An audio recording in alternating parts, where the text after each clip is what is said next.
Ayon kay Pangulong Vladimir Putin ng Rusya, ang United Kingdom, ang pangunahing kaaway ng kanilang bansa. Mas natatakot ang maraming opisyal ng Rusya sa bansang isla kaysa sa iba, pati na sa Estados Unidos. Tingnan natin kung paano ito nangyari at bakit matagal nang itinatago ng Rusya ang kanilang mga takot. Sa unang tingin, mukhang nakakatawa na mas malaking kalaban ng Rusya ang United Kingdom kaysa United States. Kilala ang United States bilang pinakamakapangyarihang bansa. May pinakamalakas na sandatahang lakas, pinaka-advanced na kagamitang militar, daan-daang base militar sa estratehikong lokasyon, at malaking arsenal ng mahigit 1,000 sandatang nuklear. Isa rin ang United States sa pinakamalalaking bansa na may natatanging impluwensya sa pandaigdigang politika at ekonomiya. Hindi kabilang ang United Kingdom sa 10 pinakamalalaking bansa sa Europa at matagal na rin itong kinikilala bilang humihinang kapangyarihan. May maliit na bahagi na lamang ng kapangyarihan at impluwensya kumpara noong kasagsagan ng Imperyong Britanya. Malakas pa rin ang kanilang militar, nasa ika-6 na pwesto sa pandaigdigang ranggo ayon sa Global Firepower. Ngunit katulad lang ng lakas ng mga bansa gaya ng Pransya at Timog Korea, malayo tayo sa parehong antas ng mga yaman ng 3 malalaking superpower ngayon. Ang United States, China, at Rusya. May nuclear power din ang United Kingdom. Pero maliit lang ang arsenal nila, mga 100 at 25 warheads. Isang maliit na bahagi lang ito kumpara sa tinatayang 5,000, 400 at 49 na warheads ng Rusya. Dahil sa mga ito, hindi dapat matakot ang Rusya sa United Kingdom. Gayunpaman, sa loob ng ilang taon na ngayon, lalo na mula nang magsimula ang digmaan laban sa Ukraine, tumaas at sumiklab ang mga takot, pagkadismaya, at sama ng loob sa loob ng Rusya. Sa United Kingdom, may mga media personalities na lantad na nag-i-imagine ng nuclear bombing sa London. Ipinahayag ng mga opisyal ng Kremlin ang nais nilang makita ang tinatawag nilang basang malungkot na isla na lumulubog sa dagat. Mas madalas pag-usapan sa Russian talk show ang Britanya kumpara sa ibang bansa. Kadalasan ay inaakusahan itong gustong wasakin ang Russia o nagpopondo at nagsasanksyon ng posibleng teroristang atake sa Kremlin. Noong Marso 25, inakusahan ng Russian Foreign Intelligence Service ang United Kingdom bilang pangunahing tagapag-udyok ng pandaigdigang kaguluhan. Isang ulat ng Reuters noon ay nagsipi sa 3 hindi pinangalanang opisyal ng Russia na umamin sa likod ng saradong pinto. Itinuturing ng Russia ang Britanya bilang pangunahing kaaway. Ayon din kay United Kingdom Defense Secretary John Healey, bagong ulat mula sa Eurasian Strategy Center NEST, na pinamagatang digmaan laban sa mga Anglo-Saxon. Paano naging kaaway bilang isa ng Russia, ang Britanya ay kinikilala rin. Mula noong 22, muling itinuring ng Kremlin ang United Kingdom bilang pangunahing kaaway ng publiko. Itinuturo ng ulat ang ilang mga survey na malinaw na nagpapakita kung paano lalong nakikita ng publiko ng Russia ang United Kingdom bilang isang hindi pala kaibigan at mapanirang bansa. Binibigyang diin din ang pagdami ng anti-British na retorika sa propaganda ng Russia na hindi bigla ang nangyari. Bunga ito ng magulong relasyong nagsimula ilang siglo na ang nakalipas. Noong ika-16 at ika-17 siglo, nagsimula naman ito ng positibo. Halimbawa, noong unang bahagi ng Tsardom ng Russia, maganda at praktikal ang ugnayan ng mga Ingles at Ruso na may rutang pangkalakalan sa White Sea. Lumapit si Tsar Una van Una, kaapat kay Reyna Elizabeth Una ng Una ng Latera para sa posibleng alyansang pampulitika. Noong ika-17 siglo sa ilalim ni Tsar Alexei Mikhailovich, naging mas aktibo ang mga ngalakal na Ingles sa Russia at may mga opisyal militar mula Inglaterra at Scotland na naglingkod sa hukbo ng Tsar. Pagkatapos, si Pedro ang Dakila ang namuno at aktibong hinangad na gawing mas kahalintulad ng Inglaterra ang Russia. Bumisita siya sa Londres noong siya'y bata pa at nagtagal ng ilang buwan upang pag-aralan ang sining ng paggawa ng barko at nabigasyon at nagkaroon siya ng malalim na paghanga sa hukbong dagat ng Inglaterra at sa bansa sa kabuuan. Nakita niya ito bilang huwarang halimbawa na dapat tularan ng Russia na nagpasimula ng Anglomania sa bansa, lalo na sa mga korte at maharlikang bilog, na humaling ang mga tao sa kulturang Briton. Ang mga maharlika ay nagbasa ng Ingles na nobela at tinuruan ang anak nilang magsalita ng Ingles at Pranses. Pagkatapos, nang tila umaakyat na patungo sa positibong tugatog ang relasyon ng dalawang bansa, biglang nagbago ang lahat at lumala ang sitwasyon. Sa pamumuno ni Emperatrice Caterina Ikalawa, naging magkaribal ang Rusya at Britanya mula sa pagiging magkaibigan. Noong dekada 70, nang makidigma ang Rusya sa Imperyong Ottoman, kumampi ang Britanya sa mga Turko at tinutulan ang pagpapalakas ng Rusya sa Dagat Itim. Tumanggi si Caterina. Nagalit, suportahan ang Britanya laban sa mga nag-aaklas na kolonya sa Hilagang Amerika. Sa Rebolusyong Amerikano, lalong sumama ang relasyon sa ilalim ni Pablo I na labis na na-offend. Nang sakupin ng Britanya ang Malta, pinutol niya ang ugnayan sa London at pinalakas ang alyansa sa Pransya ni Napoleon. Minsan, iminungkahi pa ang ekspedisyon ng Pransya at Rusya sa India para atakihin ang sentro ng kapangyarihang kolonyal ng Britanya. Pagkamatay ni Pablo noong 100 at isa lumaganap agad ang teoryang sabwatan na ang Britanya ang may plano sa kanyang kamatayan. Dito nag-ugat ang matagal ng hinala at paratang ng Rusya laban sa Britanya tuwing may masamang nangyayari. Sa ilang dekada, malaki ang nabago sa pananaw tungkol sa bansa. Ang dating tinuturing na malayong lugar ng mayamang kultura, magiting na militar, at tagumpay sa agham ay naging pugad ng panlilinlang at pagsasabuatan, mga masasamang nilalang na ang layunin ay pabagsakin ng Rusya. Maraming Ruso ang nagsimulang tawagin ang Inglaterra bilang Perfidious Albion at ginagamit ang pariralang Anglicyanka, gadit na ang ibig sabihin ay ang babaeng Ingles ay sumisira. Nagsimulang kumalat ang mga kwento na inilalarawan ang Britanya bilang isang lugar na laging nagsasabuatan laban sa imperyo.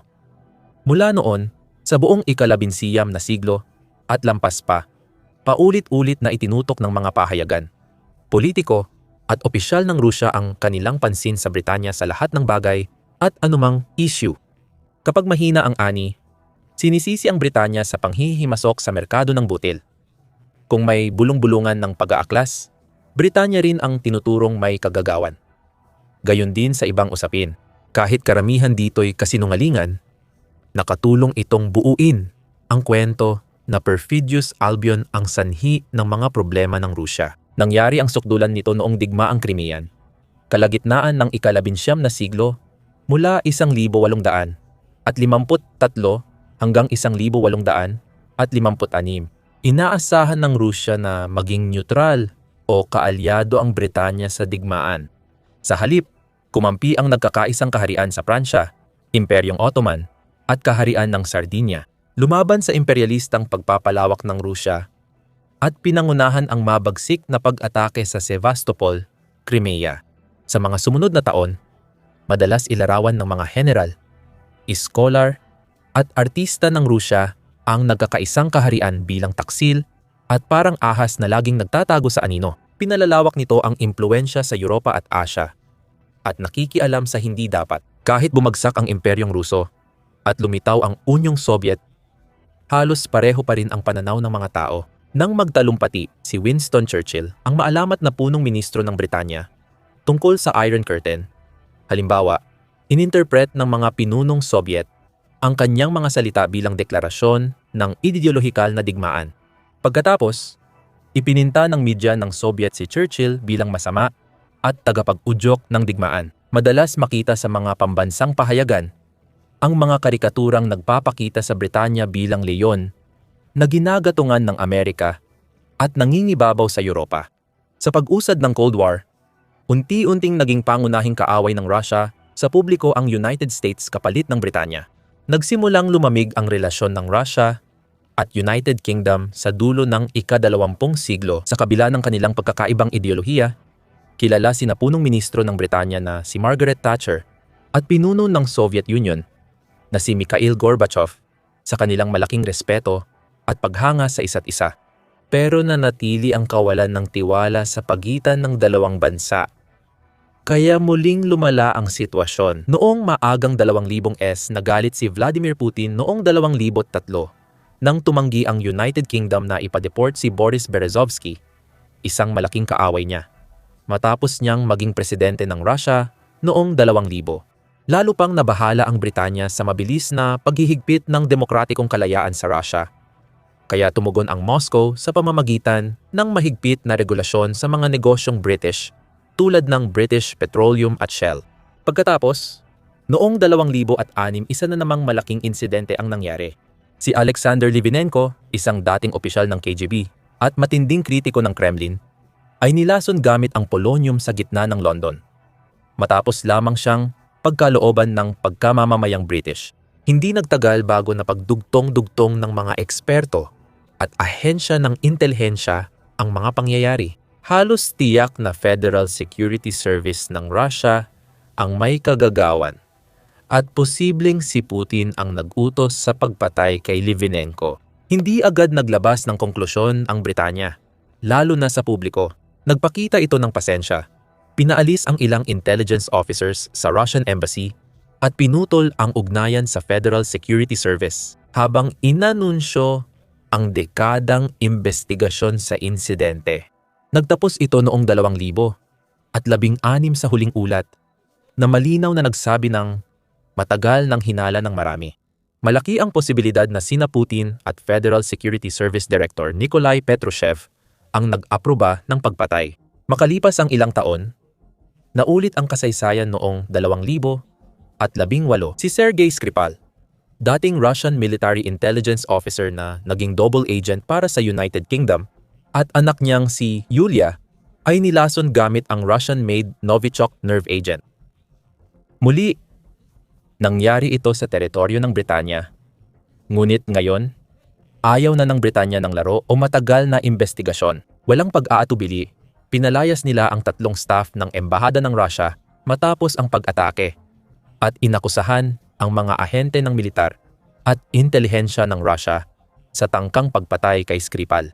Gumanti ang Moscow sa pagpapaalis ng parehong bilang ng British diplomat. Habang kinukutya ang United Kingdom, iginiit nila na gumagawa lang ng kwento ang Britanya para siraan ang relasyon ng dalawang bansa at ang reputasyon ng Russia. Pinangunahan din ng Britanya ang pagtugon ng Europa laban sa agresyon ng Russia, dahilan ng pagpapatalsik ng mas maraming diplomat ng Russia sa iba't ibang bansa.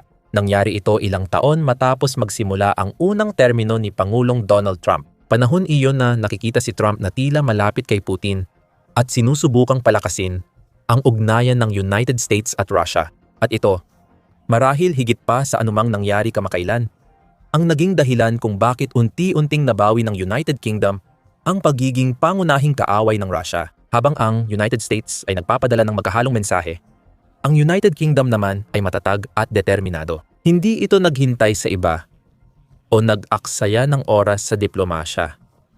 Nagpahayag at pinanindigan nito iyon. Naging inspirasyon ito sa ibang bansa na nagdulot ng kahihiyan sa Russia nang nagsimulang magwatak ang intelligence network nila sa Europa. Biglang natigil ang mga operasyon. Nagkagulo ang mga embahada para makaligtas at nalugmok sa politika ang Moscow dahil sa lakas, determinasyon at kagustuhan ng nagkakaisang kaharian. Hinarap nila ang mas malaki at makapangyarihang bansa, hindi sila sumuko o yumuko. Mula noon, kahit hindi tuwirang inamin ni Putin at ng kanyang mga kasamahan sa Kremlin sa publiko, nagsimula nilang ituring ang Britanya bilang kanilang pinakanakakatakot na kalaban. Isa na hindi nagpapadala sa pananakot at hindi yuyuko sa mga taktikang gumana sa ibang bansa. Sumunod ang pinakamalaking pagsubok sa determinasyon ng Britanya, ang digmaan sa Ukraine. Noong 2022, tumawid ang puwersa ng Rusya sa Ukraine at nagpasimula ng digmaang patuloy pa rin ngayon. Habang sinusubukan ni Putin na palawakin ang kanyang kapangyarihan at impluwensya sa pamamagitan ng marahas, na pagkuha ng mga teritoryong hindi naman kanya para sa kanya. Siya at ibang opisyal ng Rusya ay iinasahan na mabilis matatapos ang espesyal na operasyong militar at matatalo agad ng mga puwersa ng Rusya ang sinumang haharang sa kanila. Ang mga rehiyon ng Luhansk at Donetsk ay agad mapupunta sa kontrol ng Rusya sa ilang araw. Habang magmamarcha ang tropa ng Moscow sa Kyiv, iwawagayway ang watawat ng Rusya at pagtitibayin ang pamana ni Putin bilang dakilang pinuno mula kay Peter the Great, alam niyang kulang ang yaman at lakas militar ng Ukraine laban sa makinarya ng digmaan ng Rusya. Ang tanging bagay na maaaring pumigil sa isang ganap at mapanirang tagumpay ng Rusya ay kung magpapasya ang ibang mga bansa na kumampi sa Ukraine. Upang maiwasan iyon, paulit-ulit nagbanta si Putin ng mabilis at matinding paghihiganti sa sino mang bansang makikialam. Inasahan niyang sapat na ang mga bantang ito na mag-aatubiling kumilos ang mga bansang Europeo at hindi na naising makialam ang United States sa sigalot dahil sa mga alalahanin sa posibleng paglala ng sitwasyon. Hindi niya inasahan ang tugon ng United Kingdom na muling hindi sumunod sa mga hinihingi ni Putin. Hindi ito nagpadala sa kanyang presyon o pananakot. Bagkus nanguna pa sa pagsuporta sa Ukraine. Ito ang unang kanluraning bansa na nagpadala ng makabagong kontratangkeng sandata, gaya ng NLAWs sa Kyiv. Ito ang unang bansa na nagsanay sa brigada ng Ukraine at nagpadala ng pangunahing tangke, ng labanan, at long-range na misil sa kanila. Ito ang unang pumayag na gamitin ng Kyiv ang mga misil para sa long-range na pag-atake sa mga target ng Russia. Habang ang ibang mga bansa, kabilang na ang United States at mga bansa sa European Union, ay nag-aatubili pa rin. Simula noon, patuloy silang gumawa at nagbigay ng makabagong imbensyon at gamit pandepensa sa militar ng Kyiv. Nagliligtas ng napakaraming buhay sa proseso, habang nagdudulot ng samot-saring problema sa mga Ruso. Paulit-ulit pinatunayan ng United Kingdom na leader ito at mahalaga sa pagtukoy ng tugon ng kanluran sa digmaan sa Ukraine. Hindi ito naghintay kung ano ang gagawin ng ibang mga bansa. Ginawa nito ang sariling desisyon at inaasahang susunod ang mga kaalyado na madalas ay nangyayari. Ang mga bansa tulad ng Pransya, Alemanya at Estados Unidos ay nakita ang Britanya na nangunguna sa sitwasyon at handang-handa silang sundan ang halimbawa nito.